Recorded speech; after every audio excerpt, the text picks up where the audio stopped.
Hindi online classes में आपका स्वागत है। आज हम विषय हिंदी के अंतर्गत कक्षा 10 में राम लक्ष्मण परशुराम संवाद अध्याय को पढ़ने वाले हैं। तो बच्चों, ये राम लक्ष्मण परशुराम संवाद जो कविता है, आपके जो काव्य खंड में ली गई है, इसके रचयिता कवि तुलसीदास हैं।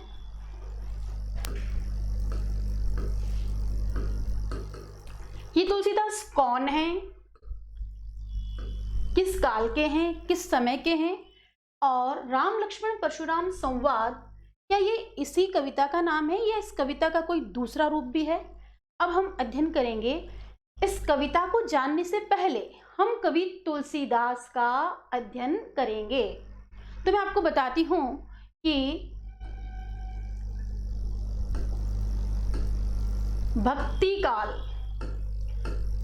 काल में कविता लिखने वाले, भक्ति काल की दो धाराएं हैं, सगुण और बच्चों निर्गुण। आपने ये सगुण और निर्गुण दोनों शब्द पहले भी सुने हैं। अब मैं आपसे बात करती हूं कि सगुण किसे कहते हैं। वह कवि जिन्होंने भक्ति काल में अपने ईश्वर को गुणों के माध्यम से प्रस्तुत किया, ये बताया कि मेरा ईश्वर राम है, कृष्ण है, उसका स्वरूप ऐसा है, वो ऐसे दिखते हैं। ये कवि क्या कहलाए? सगुण काव्यधारा के कवि कहलाए। अब ये सगुण काव्यधारा आगे जाकर बच्चों दो भागों में बटी। राम काव्य परंपरा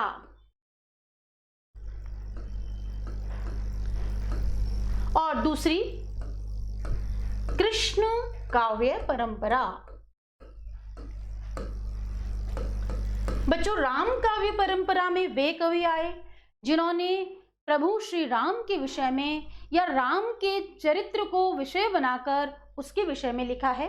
तो राम काव्य परंपरा में वैसे बहुत सारे कवियों ने लिखा है, लेकिन मध्यकाल भक्ति काल में राम काव्य परंपरा के प्रतिनिधि कवि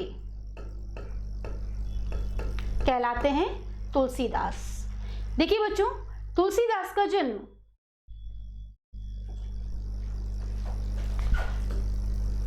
अब हमें पता होना चाहिए कि राम के ऊपर राम काव्य परंपरा के जो प्रतिनिधि कवि हैं उनका जन्म हुआ कहां।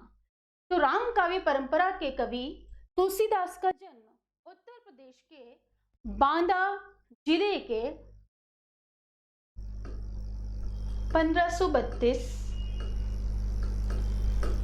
बांदा जिला राजापुर ग्राम में हुआ।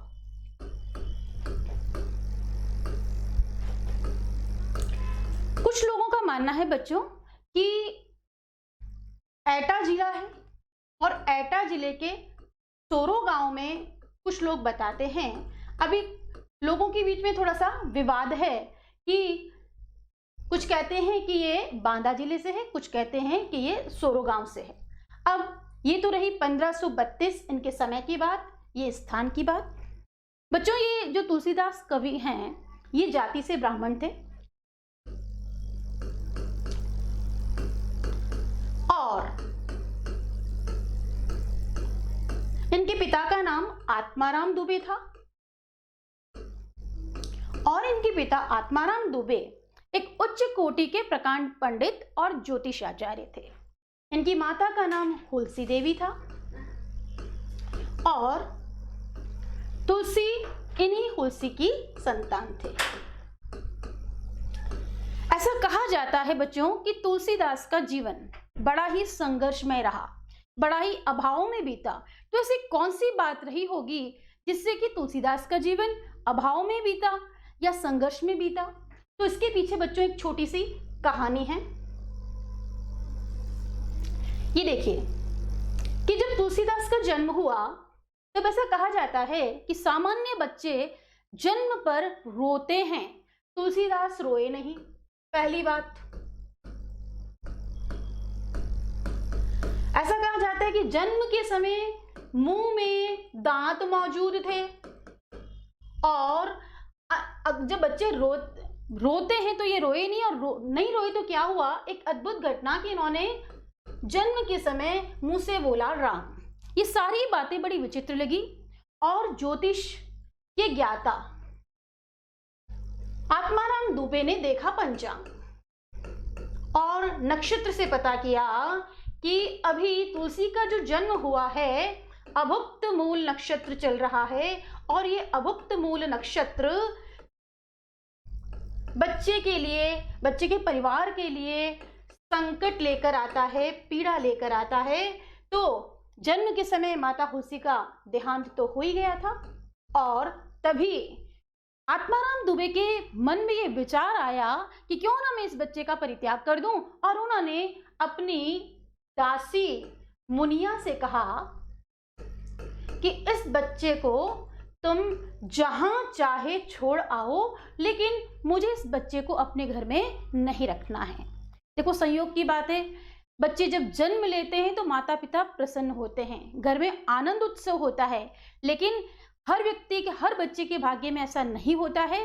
तुलसीदास के पिता आत्माराम दुबे ने तुलसी का क्या कर दिया, त्याग कर दिया। देखिए अब इनका नामकरण नहीं हुआ है, अब ये मुनिया इस बच्चे को साथ में लेकर जाती है, लेकिन कहते हैं ना, जाको राके साइया मार सके ना कोई।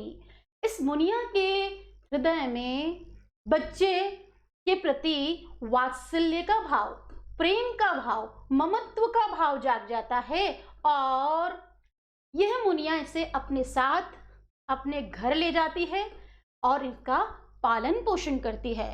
और थोड़े ही समय बाद कहा जाता है ना कि जीवन में जो संघर्ष लिखा होता है, जो कष्ट लिखे होते हैं, वो इंसान को भोगने ही पड़ते हैं। अब इस मुनिया का भी देहांत हो जाता है, और ये बच्चा कौन, वही राम बोलने वाला, ये राम बोला, क्योंकि मुनिया ने इसका नाम राम बोला रख दिया है। अब यही राम बोला क्या होता है, अनाथ हो जाता है। ये राम बोला उत्तर प्रदेश के इस, कह सकते हैं, राजापुर ग्राम में अनाथ बालक बनकर घूम रहा है, और उसी सूकर क्षेत्र में, देखिए सूकर क्षेत्र में एक गुरु आते हैं जिनका नाम बच्चे होता है नरहरियानंद, नरहरि या हरियानंद। ये सूकर क्षेत्र में गुरु नरहरियानंद जब आते हैं तो ये यहाँ पर राम कथा का वाचन करते हैं, प्रचार करते हैं और प्रसार करते हैं। तो ये जो बच्चा है राम बोला, ये अपने बचपन में ही किसके श्रीमुख से, गुरु नरहरिदास के मुख से, नरहरियानंद के मुख से, ठीक है, तो क्या सुनता है, राम कथा सुनता है। बच्चों ध्यान रखना कि हम जो बातें अपनी छोटी उम्र में अपने परिवार से, अपने परिवेश से सुनते हैं, सीखते हैं, उनका हमारे जीवन पर आजीवन प्रभाव रहता है। ठीक है, अब देखिए यहां सूकर क्षेत्र में क्या किया, तुलसी ने गुरु नरहरियानंद के मुख से क्या सुन ली है, राम कथा सुनी है, और गुरु नरहरियानंद के हृदय में तुलसी को लेकर एक विचार आता है कि बच्चा अनाथ है, तो क्यों ना इस बच्चे को मैं अपने साथ कहां ले जाऊं, काशी ले जाऊं, और इसका भरण पोषण मैं करूं, और इसके साथ ही मैं इसको पढ़ा लिखा कर विद्वान बनाना चाहता हूं। ठीक है, अब देखिए तुलसीदास के जो है भाग्य बदलने वाले हैं। अब यही अनाथ बच्चा सनाथ होने वाला है। गुरु नरहरियानंद के साथ ये बच्चा कहाँ जाता है, काशी जाता है, और काशी में गुरु नरहरियानंद शेष सनातन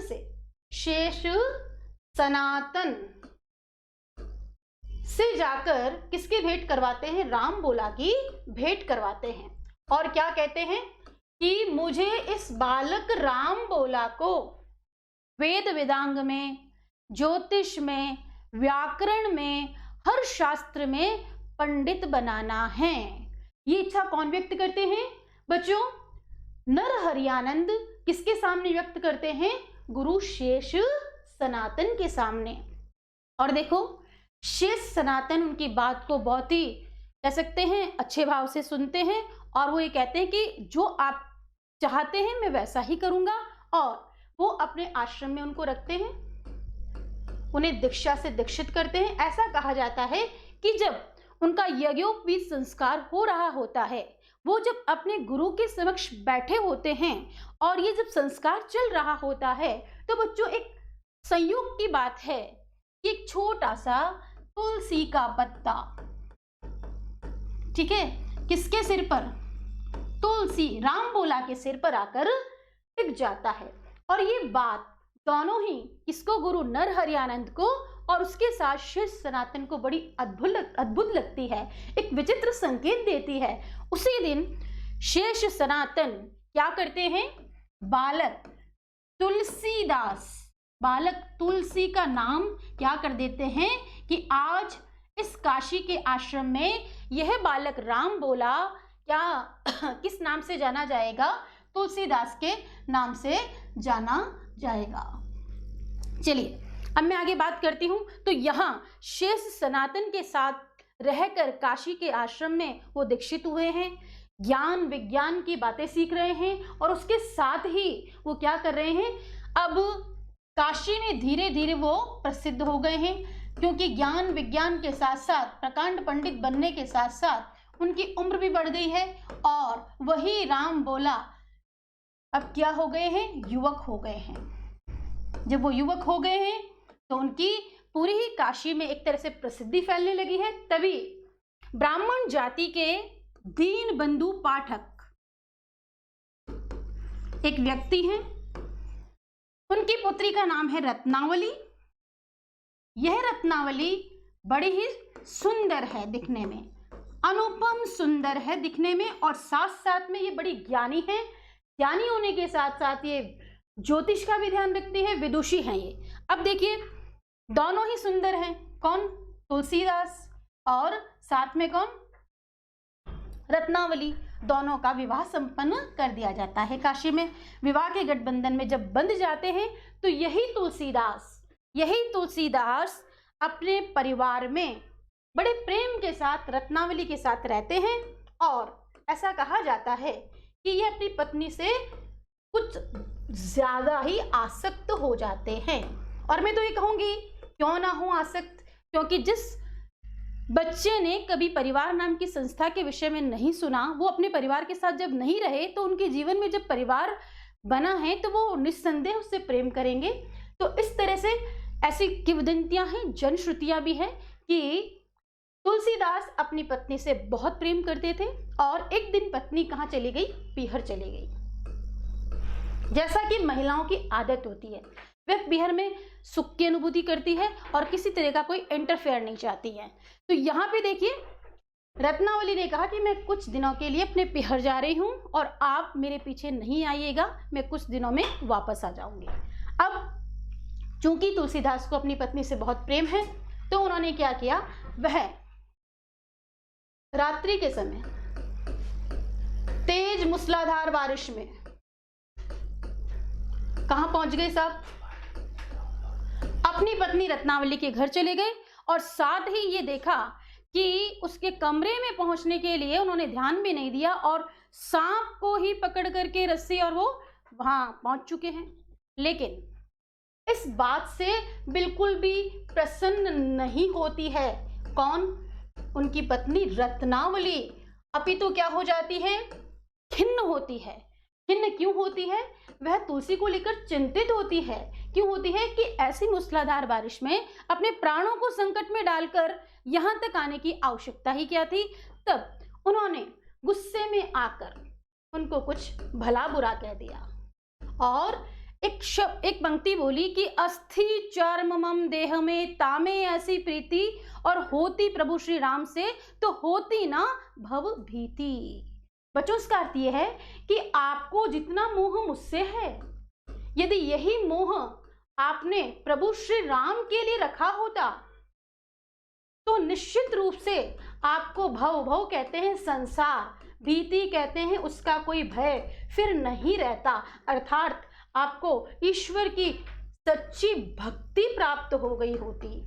यह वाक्य तुलसी के कोमल हृदय पर ऐसा लगा कि उसी दिन तुलसी को वैराग्य उत्पन्न हो गया, और तुलसी को जो सूकर क्षेत्र में उन्होंने क्या सुनी थी, राम कथा सुनी थी, उसके संस्कार जागृत हो गए और उन्होंने अपनी पत्नी को उसी दिन त्याग दिया।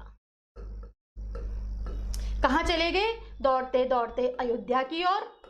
वहां जाकर उनके मन में एक विचार आया कि क्यों ना मैं मेरे इष्ट देव राम के चरित्र के विषय में, उनके आदर्शों के विषय में, उनके नीति के विषय में, उसके शील के विषय में, उसके शक्ति के विषय में, उनके सौंदर्य के विषय में, और जो परिवार और समाज के हितार्थ उन्होंने जो कुछ काम किया है उसको मैं क्या करना चाहता हूँ, काव्यबद्ध करना चाहता हूँ या कविता में लिखना चाहता हूँ। और जब उनके मन में ये विचार आया तो उन्होंने अयोध्या की ही अवधी भाषा का चयन करके अपनी पुस्तक लिखी, जिसका नाम उन्होंने लिखा रामचरितमानस, जिसमें राम के चरित्र का पूरी तरह से एक हम कह सकते हैं जन्म से लेकर अंत तक अच्छा वर्णन किया है। इस रामचरितमानस के बच्चों वैसे बड़ी पुस्तक यानी प्रबंध कोटि का काव्य होने पर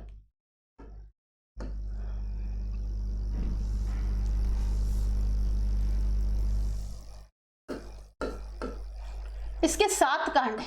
क्या है? 7 कांड है। और हमारे जो है क्या लिया गया है? बालकांड। बालकांड में निश्चित रूप से क्या होगा? प्रभु श्री रामचंद्र जी की बाल लीलाएं होगी, ठीक है, जन्म की कहानी होगी। और उसी बालकांड में एक जो बड़ा सा भाग है, हम उसी में इसका अध्ययन करने वाले हैं। राम लक्ष्मण परशुराम संवाद। तो हमने देखा बच्चों, तुलसी के जीवन परिचय में आपने देखा कि ये उत्तर प्रदेश में जन्मे हैं, ये ब्राह्मण जाति से थे। इनका जो बचपन है बड़ा ही क्या कह सकते हैं संघर्षों में बीता है।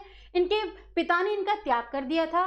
बेचारी जो दासी थी मुनिया, उसने उसका पालन पोषण किया। बचपन का नाम सिर्फ राम बोला था, और वही राम बोला आगे जाकर किसकी कृपा से? अपने गुरु की कृपा से, नर हरियानंद की कृपा से, शेष सनातन की कृपा से क्या काशी में प्रसिद्ध हो गए तुलसीदास के नाम से। अब वो अपने युवा अवस्था में एक पत्नी भक्त थे, सभी लोग यही ऐसा ही कहते हैं, ठीक है। लेकिन उसी पत्नी के द्वारा, रत्नावली के द्वारा, ठीक है, जब गुस्से में कुछ कहा गया तो वही उनके गृह त्याग का कारण बना, और आगे जाकर वही कारण बना रामचरितमानस लिखने का। तो देखिए, रामचरितमानस के अंतर्गत, बालकांड के अंतर्गत हम राम लक्ष्मण परशुराम संवाद कविता को पढ़ेंगे। अब देखिए बच्चों, मैं कुछ आज आपको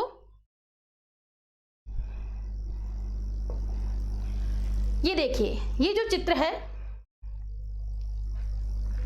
ये आपको इस चित्र में क्या दिखाई दे रहा है कि यहां आप देख रहे हैं कि राम ने क्या तोड़ दिया है? शिव धनुष तोड़ दिया है। और इस शिव धनुष में आप देखें साथ साथ में इसके 2 टुकड़े हुए हैं, और यहां तो माला लेकर, जयमाल लेकर सीता खड़ी अपने पिता जनक के साथ, और लक्ष्मण भी हैं, विश्वामित्र भी हैं। और आप देखेंगे कि जैसे ही धनुष टूटा तो शिव जी के परम भक्त परशुराम जी को बड़ा ही क्रोध आया, और वो कहाँ? उस सभा में उपस्थित हो गए।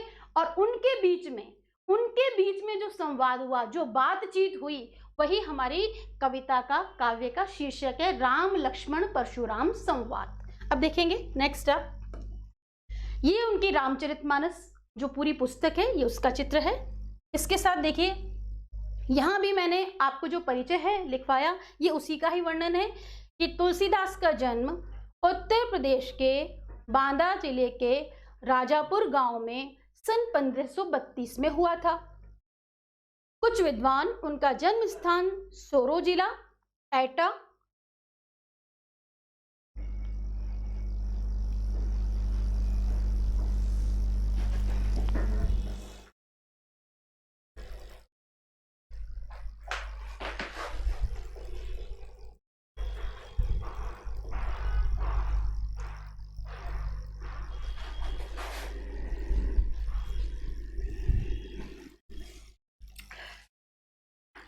कुछ विद्वान उनका जन्म स्थान सोरो जिला एटा भी मानते हैं।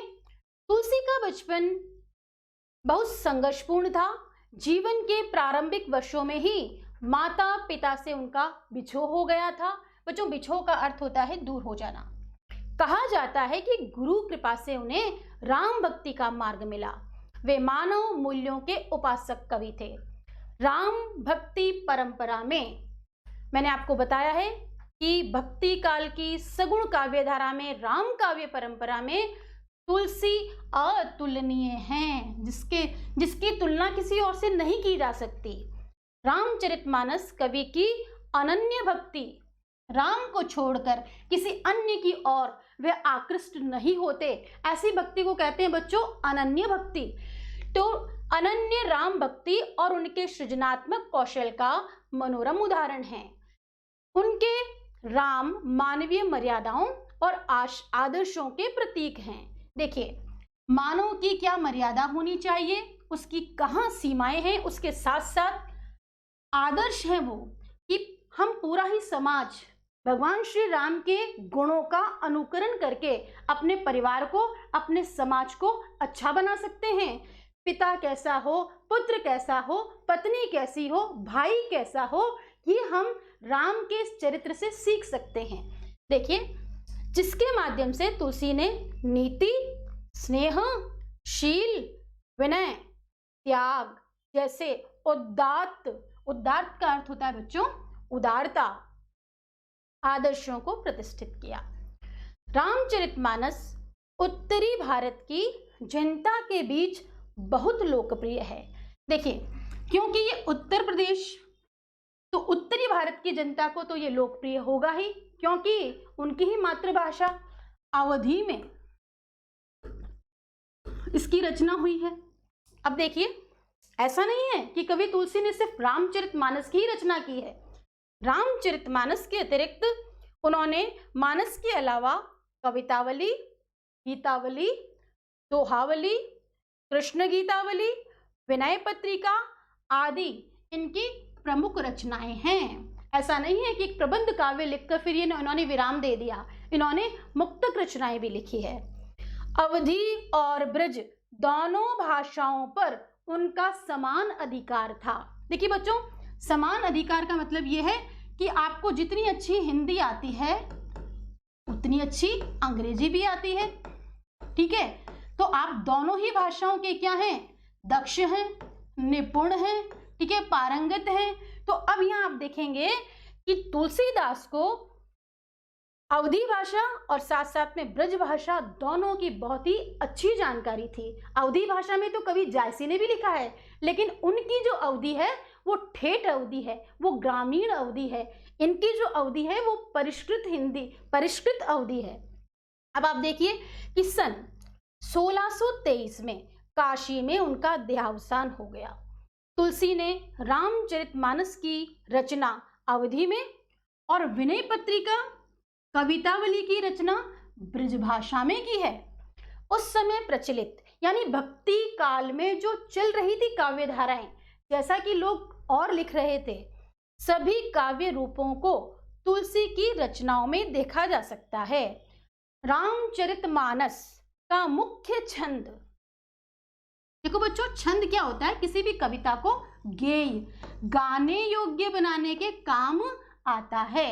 ये जो छंद क्या करते हैं, कविता को इस तरह की गति देते हैं जिससे उसे गाया जा सकता है। तो चौपाई है तथा बीच बीच में कवि ने दोहे, सौरठे, हरिगीतिका और अन्य छंद पिरोए हैं। विनय पत्रिका की रचना गेय पदों में की गई है और कवितावली में सवैया और कवित्व छंद की छटा देखी जा सकती है। उनकी रचनाओं में प्रबंध और मुक्तक दोनों प्रकार के काव्यों का उत्कृष्ट यानी बहुत ही अच्छा रूप देखने को हमें मिलता है। नेक्स्ट देखिए कि